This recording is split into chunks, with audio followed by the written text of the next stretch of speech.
everyone, Gnome is here, and welcome to a brand new DCAU update. And today we're going to talk about the 23rd film in the DCAU library, and it is also the final 2015 release, and I am so excited to talk about this movie because this was one that I was really anticipating, because Bruce Timm has come back to be the executive producer, and he comes to us with an original story based on Elseworld titles called Justice League, Gods and Monsters. You think you've known the Justice League, but you are going to be blown away by what you see in this alternative reality, and of course we're talking about the big three: Superman, Batman, and Wonder Woman. I really didn't know how I was going to feel about this movie because there really was not much discussed in regards to the trailers and even in the special features of Batman vs. Robin, but I definitely enjoyed overall what Gods and Monsters was all about. I really loved the fact that we went back to the original DCAU animation. It was such a breath of fresh air to see something truly classic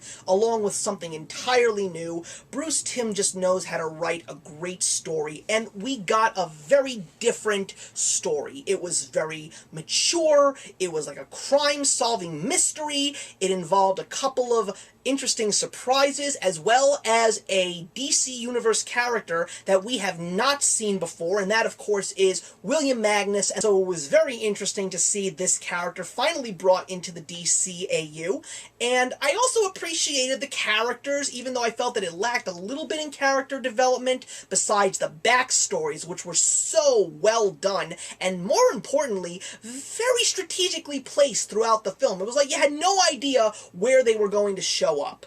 And it's really all about these three, not necessarily heroes, but more anti-heroes, and how the government is watching them and just waiting for them to go rogue, and these three still don't even know if they even consider themselves heroes, or possibly have the ability to rule the world, and they don't know if they want to do it or not. It definitely had a couple of slow points, and I feel that it is not the best one in the library, but Justice League, Gods and Monsters was definitely entertaining. I am highly excited to watch it again. It also has a good voice cast, including Benjamin Bratt, Michael C. Hall, and Tamara Taylor, who voice Superman, Batman, and Wonder Woman. And also, it was even more interesting to realize that these three characters are not who you think they are.